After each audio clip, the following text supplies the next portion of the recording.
Hello friends, welcome back to my trading edge channel. मैंने देखा है कि आज का हमारा जो वीडियो का टॉपिक है उस पे बहुत सारे लोगों को क्वेरीज है, लेकिन बहुत कम लोग उस पे बात करते हैं। तो आज का हमारा जो टॉपिक है वो है कि जब भी हम ट्रेड लेते हैं तो उस ट्रेड को हम कब तक होल्ड करें। How long to hold a winning trade. तो अगर हमने कोई ट्रेड ली है तो वो ट्रेड अगर हमारे व्यू के हिसाब से वर्क हो रही है, हमारे डायरेक्शन में मूव हो रही है, तो उसको हम कब तक होल्ड करें। What is the right time to book the profit. सही टाइम क्या होता है विनिंग ट्रेड में प्रॉफिट बुक करने का। तो ये आज के वीडियो का हमारा टॉपिक है। जैसे कि हम सब जानते हैं कि कोई भी ट्रेड में तीन चीज़ें होती हैं। ट्रेड में तीन चीज़ें होती हैं, एक एंट्री होती है, दूसरा उसका होल्ड करना होता है, और तीसरी जो चीज़ होती है उसको एग्ज़िट होता है। अब एग्ज़िट में भी दो चीज़ें हो सकती हैं, तीन चीज़ें हो सकती हैं बेसिकली। एक तो हो सकता है कि आप लॉस बुक कर लो, दूसरा हो सकता है कि प्रॉफिट बुक कर लो, और तीसरा हो सकता है कि आप कॉस्ट टू कॉस्ट निकल जाओ। तो आज हम जो बात करने जा रहे हैं इस वीडियो में वो एंट्री के बारे में बात नहीं कर रहे हैं। हम एग्ज़िट के बारे में बात कर रहे हैं, and that too mostly profit के बारे में बात कर रहे हैं। प्रॉफिट या फिर हो सकता है कि हमारा कॉस्ट टू कॉस्ट भी उसमें कवर हो जाए। हम होल्ड एंड एग्ज़िट ये दो चीज़ों के बारे में बात करेंगे, जिसमें हम लॉस के बारे में बात नहीं करने वाले। हो सकता है आने वाले किसी और वीडियो में हम वो लॉस और एंट्री के बारे में बात करेंगे, अलग अलग स्ट्रैटेजी देखेंगे, कब एंट्री करनी है, कब और उसका एसएल कैसे डिसाइड करना है। बेसिकली लॉस जो बुक होगा वो अपने एसएल के हिसाब से होगा। तो हम ये दो चीज़ें हैं जो अ, ये चीज़ों पे आज इस पर्टिकुलर पॉइंट पे आज हम बात नहीं करने वाले हैं। हम जब भी कोई ट्रेड लेंगे, वो अगर हमारे डायरेक्शन में जा रहा है तो उसको कब तक होल्ड करना है, और उसको कब प्रॉपरली एग्ज़िट करना है, इसके बारे में बात करेंगे। देखिए, एग्ज़िट के भी बहुत सारे हर इंसान के अलग-अलग अपने-अपने व्यूज़ होते हैं एग्ज़िट करने के लिए। कोई हो सकता है जो सपोर्ट एंड रेजिस्टेंस के बेसिस पे एग्ज़िट करता होगा। कोई होगा जो पिवोट पॉइंट को फॉलो करता होगा, वो उसके हिसाब से एग्ज़िट करता होगा। कोई मार्केट प्रोफ़ाइल वॉल्यूम प्रोफ़ाइल के पीओसी पे एग्ज़िट करता होगा। किसी-किसी का डेली का टारगेट होता होगा, उसके हिसाब से करता होगा। इसमें से मैंने भी बहुत सारी चीज़ें ट्राई की हुई हैं। कोई तरीका सही या गलत नहीं होता है, सारे तरीके सही होते हैं, जब तक आप उसको सही से मास्टर ना कर पाओ। अगर एक ही चीज़ आप कंटिन्यूअसली करते जाओगे तो उस चीज़ को आप इवेंचुअली इम्प्रूव ही करते जाओगे। आप एक चीज़ को प्रैक्टिस करोगे, उसमें से कुछ ड्रॉबैक्स बाहर निकालोगे, फिर उसको वापस से अच्छा करोगे, वापस से उसको एनालाइज़ करोगे, वापस से उसमें से ड्रॉबैक निकालोगे, वापस से उसको और अच्छा करोगे। तो ऐसे ही over the period of time आप एक चीज़ बार-बार करते जाओगे तो वो अच्छी बनती जाएगी। जैसे ब्रूस ली ने कभी एक बार बोला था कि I fear not the man who practice 10,000 kicks once, but I fear a man who has practised 1 kick 1000 times. तो उनका कहना ये था कि हम 100 चीज़ें या फिर 10,000 चीज़ें एक बार नहीं करनी चाहिए। अगर ऐसे करोगे ना, कभी भी आप एक चीज़ को इम्प्रूव नहीं कर पाओगे। क्योंकि फर्स्ट टाइम या फिर 1, 2 बार, 3 बार, 10 बार अगर आप एक चीज़ करते हो, तो हो सकता है कि उसमें सारी आप खामियाँ या फिर अच्छाई आप ढूँढ नहीं सकते हो इतने स्मॉल सैंपल्स पे, स्मॉल सैंपल रेट्स पे। लेकिन अगर आप एक चीज़ एक चीज़ जो है वो आप 1000 टाइम, 10,000 टाइम बार-बार अगर आप करते जाओगे, तो उसमें से छोटी-छोटी चीज़ें जो गलत है या फिर गलत हो रही है या फिर प्रैक्टिस गलत हो रही है, उसको आप एलिमिनेट करते जाओगे, जो अच्छी है उसको रखोगे, जो गलत है उसको एलिमिनेट करोगे, जो अच्छा है वो रखते जाओगे। तो एट द एंड ऐसे होगा कि बहुत स्टार्टिंग में कैसे होगा, हो सकता है कि गलत 10 चीज़ें होंगी और सही 10 चीज़ें होंगी। लेकिन आप अगर उसको प्रैक्टिस करते-करते जो गलत चीज़ें उसको निकालते जाओगे तो एट द एंड ऐसा होगा कि बहुत कम पॉइंट्स गलत वाले होंगे, लेकिन बहुत सारे सही वाले पॉइंट्स होंगे। बस यही जो इम्प्रूवमेंट है वो आपको शेयर मार्केट में पैसा बना के देगी। तो आपको इतना ध्यान रखना है कि आपको एक ही चीज़ बार-बार करनी है, प्रैक्टिस करनी है और आपको उस पे मास्टरी हासिल करनी है। तो आज हम जो बात करने वाले हैं वो इनमें से कोई भी नहीं है। मैंने ये सारी चीज़ें ट्राई की हुई हैं, लेकिन आज जो मैंने ज़्यादा प्रैक्टिस किया हुआ है और वो चीज़ जो है, वो है ईएमए। तो आज हम देखने वाले हैं कि ईएमए को यूज़ करके हम हमारा जो विनिंग ट्रेड है, उसको कैसे होल्ड करें, कब तक करें और उसको सही टाइम पे कैसे प्रॉफ़िट बुक करें।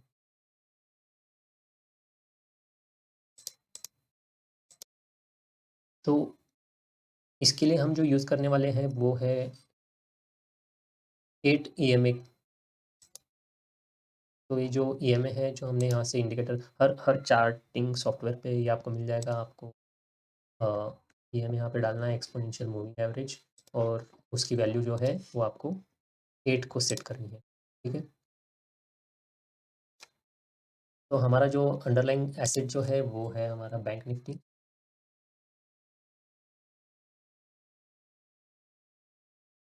मैंने नोटिस किया है कि बैंक निफ्टी में मतलब बहुत सारी जगह ये अच्छा वर्क होता है, और बैंक निफ्टी में भी 8 ईएमए बहुत सही से वर्क करता है जब ये ट्रेंडिंग होता है।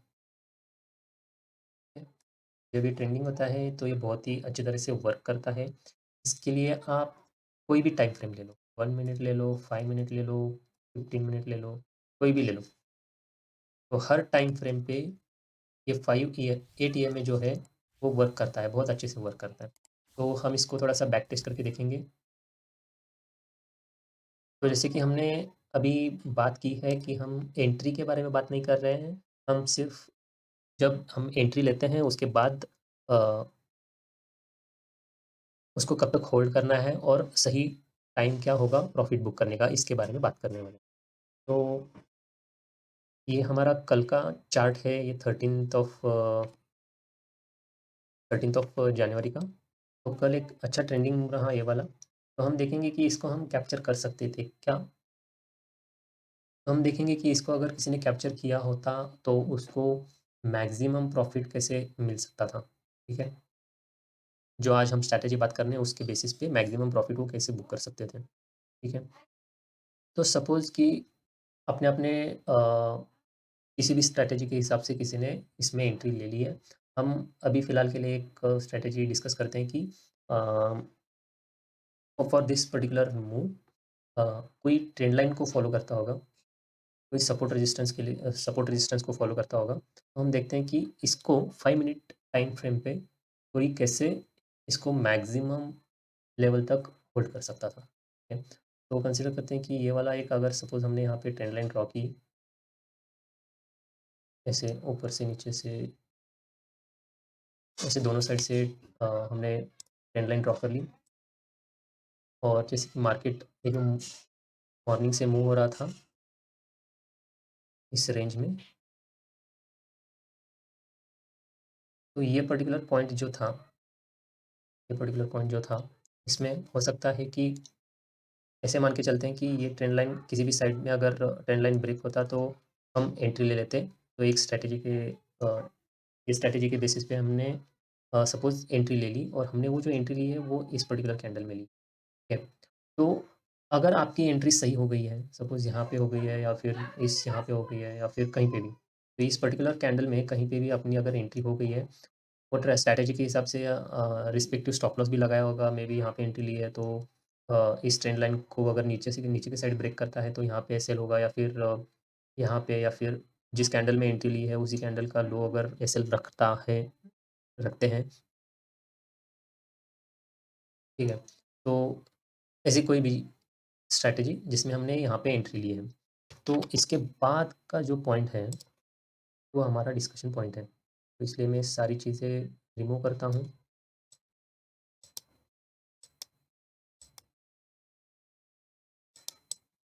ठीक है, तो कंसिडर कीजिए कि हमने अभी ये वाली कैंडल में एंट्री ले ली, तो इसको कब तक होल्ड करना है? कोई-कोई हो सकता था कि यहाँ से जब ये मूव आया इस कैंडल में या किसी भी रेड कैंडल में, वो प्राइस एक्शन के बेसिस पे उसको बुक कर लिया। लेकिन हमारी जो स्ट्रैटेजी है वो क्या कहती है, जब तक हमारी स्ट्रैटेजी ये कहती है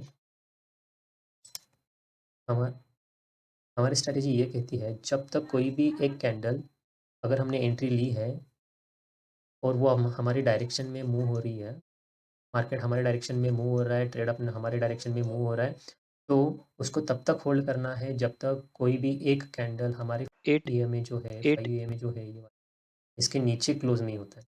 कोई भी एक कैंडल इसके नीचे क्लोज़ नहीं होती है, तब तक हमें वो होल्ड करते जाना है, होल्ड करते जाना है। ठीक है? तो देखते हैं, अगर हमने इस कैंडल में अगर हमने इस कैंडल में अगर एंट्री ली होती, तो हम जैसे कि देख पा रहे हैं, यहाँ पे जो कैंडल है, ये हमारे 8 ईएमए के नीचे क्लोज़ नहीं हुई है, तो हम अभी भी इसको होल्ड करना था। लेकिन ये वाली जो कैंडल है, ये कैंडल बता रही है कि maybe it's time to book the profit. अभी हम ये डिस्कस कर रहे हैं मार्केट क्लोज़ होने के बाद, जिसकी वजह से हमें यहाँ पे दिख रहा है कि हाँ, अब यहाँ से अच्छा खासा एक डाउन हुआ है, करेक्शन आया, तो ये टॉप बना, हो सकता है कि हमें यहाँ पे प्रॉफिट बुक करना था वगैरह, वगैरह। लेकिन अगर हम ये 5 ईएमए हटा देते हैं, तो ये सारी चीज़ें हमारे दिमाग में आएँगी। लेकिन जैसे ही हम 5 ईएमए यहाँ पे लगाते हैं, तो एक अच्छा खासा एग्ज़िट पॉइंट हमें यहाँ पे मिल जाता है। हो सकता है कि यहाँ से और एक रिवर्सल आता और मार्केट वापस से मूव कर देता। तो हो सकता है कि ये वाला अगर ब्रेक करता तो यहाँ पे और एक एंट्री ले लेते। वापस से हमें वही चीज़ फ़ॉलो करनी थी। वही वे में जब तक इसको ये सपोर्ट करता था, जब भी इसके नीचे अगर कोई कैंडल क्लोज़ करती है, तो हमें एग्ज़िट करना था। सिंपल स्ट्रैटेजी है। कोई भी अ, कोई भी अगर ट्रेंडिंग मूव को आपको पकड़ना है, तो एक बार आपने एंट्री ले ली और वो आपके डायरेक्शन में अगर मूव हो रहा है, तो तब उसको तब तक होल्ड करो जब तक कोई एक कैंडल आपके 8 ईएमए को क्रॉस करके क्लोज़ नहीं कर रही है। अभी फ़िलहाल हमने जो देखा वो अप मूव के लिए देखा था, तो हमने इसलिए अभी बोला कि कोई एक कैंडल हमारे 8 ईएमए के नीचे क्लोज़ नहीं होती है। लेकिन अगर आपने शॉर्ट पोज़ीशन ली है और वो आपके डायरेक्शन में मूव हो रही है, तब उसको कब तक होल्ड करना है? तो उसको तब तक होल्ड करना है जब तक एक कैंडल 8 ईएमए के ऊपर क्लोज़ नहीं होती है। ठीक है? तो ऐसा कौन-सा एग्ज़ाम्पल है कि हमारे सामने फ़िलहाल? तो यहाँ पे देख सकते हैं। अभी हम जैसे बात कर रहे हैं कि हम एंट्री के बारे में बात नहीं कर रहे हैं बिल्कुल भी, हम सिर्फ़ एग्ज़िट के बारे में बात कर रहे हैं। हम हमारा प्रॉफ़िट कैसे मैक्सिमम करवा सकते हैं, इसके बारे में बात कर रहे हैं। तो हमारे पास अभी रिसेंटली जो एग्ज़ाम्पल है, वो ये वाला मूव है। ठीक है, हमने ये वाला जो मूव है, यहाँ पे हो सकता है किसी ने ये वाले रेंज को ब्रेक करने के बाद इस कैंडल में एंट्री ली होगी, या फिर किसी ने एक रेंज को पकड़ा हुआ था और हो सकता है कि जैसे ही वो रेंज के टॉप में आया, वहाँ पे किसी ने शॉर्ट किया होगा, लेकिन उनका पर्पज़ शायद से हो सकता है कि ये रेंज में जब सपोर्ट लेवल पे आता है, तो यहाँ से जो शॉर्ट किया था वो प्रॉफिट यहाँ पे बुक कर लें, ये वाले पॉइंट पे। लेकिन हम एंट्री के जैसे हम बात कर रहे हैं, एंट्री के बारे में बात नहीं कर रहे हैं। तो अभी suppose for our explanation example के लिए, तो ये जैसे ही ये वाला सपोर्ट ब्रेक हुआ, तो किसी ने ये वाली कैंडल में एंट्री कर लिया। अब इसको ये कब तक होल्ड कर सकते थे? तो इस कैंडल में अगर किसी ने एंट्री कर ली है, तो हमें तब तक, जैसे हमने अभी डिस्कस किया, हमें तब तक होल्ड करना है जब तक कोई एक कैंडल ये अब अभी जो हम बात कर रहे हैं वो शॉर्ट पोजीशन के बारे में बात कर रहे हैं। तो उसको तब तक होल्ड करना था जब तक ये 8 ईएमए के ऊपर कोई एक कैंडल क्लोज़ नहीं होती। तो जैसे कि हम यहाँ पे देख सकते हैं, ये जो ग्रीन कैंडल है, ये यहाँ पे ईएमए के ऊपर क्लोज़ हो चुकी है। ये हो सकता है कि यहाँ से ऊपर चला जाता, इसके नीचे चला जाता, हो सकता है हम बाद में बात करते, अरे यहाँ पे हमने प्रॉफ़िट बुक कर लिया लेकिन ये इसके नीचे चला गया। तो मार्केट में देखो, होने को कुछ भी हो सकता है। लेकिन बेस्ड ऑन एक्सपीरियंस जो चीज़ें हम सीखते हैं, उसके बेसिस पे कभी रिग्रेट नहीं होना चाहिए कि मैंने बड़ा प्रॉफ़िट मिस किया, या फिर थोड़ा और होल्ड करना चाहिए था। आपको आपके स्ट्रैटेजी के हिसाब से, आपके रूल्स के हिसाब से, आपके डिसिप्लिन के हिसाब से सारी चीज़ें वर्कआउट करनी चाहिए। तो हम नेक्स्ट कोई मूव है क्या देखते हैं। तो वापस से मार्केट ने यहाँ पे रेंज बनाई थी। तो अभी कंसिडर कीजिए किसी ने इस वाले कैंडल में एंट्री ली है। अब इसको कब तक होल्ड करना था? इसको तब तक होल्ड करना था जब तक ईएमए के ऊपर कोई एक कैंडल क्लोज़ नहीं हुई। तो भले ही यहाँ पे छोटा प्रॉफ़िट बुक कर लिया, लेकिन हो सकता है किसी का प्राइस एक्शन के बेसिस पे भी कोई लोग प्रॉफ़िट बुक करते हैं, तो यहाँ पे उनको सीधा-सीधा पता चलता है कि यहाँ से एक रिवर्सल आ सकता है, तो लोग कुछ लोग यहाँ पे प्रॉफ़िट बुक कर सकते थे ये वाली कैंडल में। हमने भी ये वाली कैंडल में ही बुक कर लिया, लेकिन अपने स्ट्रैटेजी के हिसाब से, क्योंकि ये जो कैंडल क्लोज़ हुई है, वो ईएमए के ऊपर क्लोज़ हुई है। हो सकता है किसी का एंट्री यहाँ पे हुआ होगा, ये सोच के कि यहाँ से एक रिवर्सल आ सकता है, तो उसको कब तक होल्ड करना था। वापस सिंपल स्ट्रैटेजी हमारी, तो ये वाला पॉइंट है, तो एक नीचे शायद से क्लोज़ नहीं हुआ है, उसको हम ज़ूम करके देखते हैं। तो जी हाँ, ये ईएमए के नीचे क्लोज़ नहीं हुआ है। तो सपोज़ किसी ने इस वाले पॉइंट पे ये वाली कैंडल में एंट्री की है, लॉन्ग पोज़ीशन बनाया हुआ है, तो इसको कब तक होल्ड करना था? जब तक ये कोई एक कैंडल हमारे के नीचे क्लोज़ नहीं करता। तो ये वाली जो कैंडल है, ये वाली कैंडल ने हमारे ईएमए के नीचे क्लोज़ किया है। वो नेक्स्ट डे का फर्स्ट कैंडल है, तो हो सकता है कि हम वो कैरी ना करते। वो अपने-अपने स्ट्रैटेजी के हिसाब से कोई पोज़िशनल ट्रेड ले रहा है या फिर इंट्राडे ट्रेड ले रहा है। इंट्राडे ट्रेड होता तो यहाँ पे कहीं तो हम एग्ज़िट कर लेते। तो डे एंड तक हमारा एग्ज़िट पॉइंट आया ही नहीं इस वाली ट्रेड में, ठीक है। तो ये जो चीज़ है, वो हर टाइम फ्रेम पे वर्क करती है, ठीक है। अब ये जो 5 मिनट का हमने चार्ट अभी बात की, ये मोस्ट ऑफ द टाइम लोग स्कैल्पर या फिर इंट्राडे ट्रेडिंग में यूज़ करते हैं।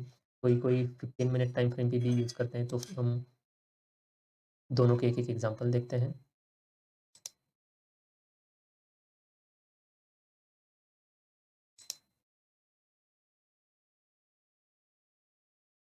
तो ये वाला पॉइंट देखिए आप, क्या सही एटीएम को अच्छी तरह से फ़ॉलो करता है। वो किसी का ये व्यू था कि यहाँ से मार्केट नीचे मूव हो जाएगा, maybe based on open interest, price action, कुछ भी कह लो। अगर किसी का एंट्री ये वाली कैंडल में हो जाता, by looking at this support line break हो रही है, तो उसको 15 मिनट कैंडल पे सिर्फ होल्ड करना था जब तक कोई एक ग्रीन कैंडल ईएमए के ऊपर क्लोज नहीं करती थी। तो ये देखिए, ये वाला पॉइंट जो है, 15 मिनट कैंडल में अगर किसी ने सी शॉट किया होता, तो ये है 42,900, ऑलमोस्ट ये कितने पॉइंट,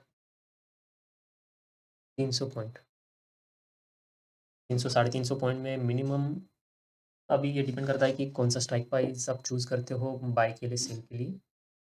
लेकिन बैंक निफ्टी के 350 point, anything above 100, 150 is very good. अगर ये किसी ने कैप्चर किया होता, तो बहुत बड़ी बात थी। तो ये बहुत ही सिंपल तरीका है, जिसको भी कन्फ्यूजन है कि हम मेरी ट्रेड सही जा रही है, लेकिन मुझे ये नहीं पता है कि मुझे कब तक उसको होल्ड करना है। तो ये स्ट्रैटेजी को आप फॉलो कर सकते हो।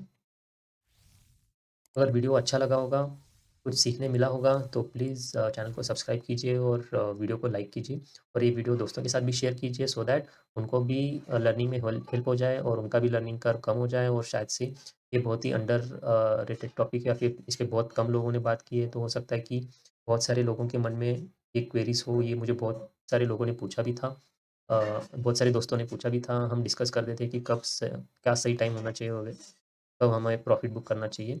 तो over the period of time, experience के हिसाब से, जो मैंने ऑब्ज़र्व किया है, जो मैंने प्रैक्टिस किया है, वो यहाँ पे मैंने चीज़ें शेयर की हैं। इसलिए दोस्तों के साथ भी शेयर कीजिए जिनको ये क्वेरीज़ हैं, और थैंक्स फॉर वॉचिंग।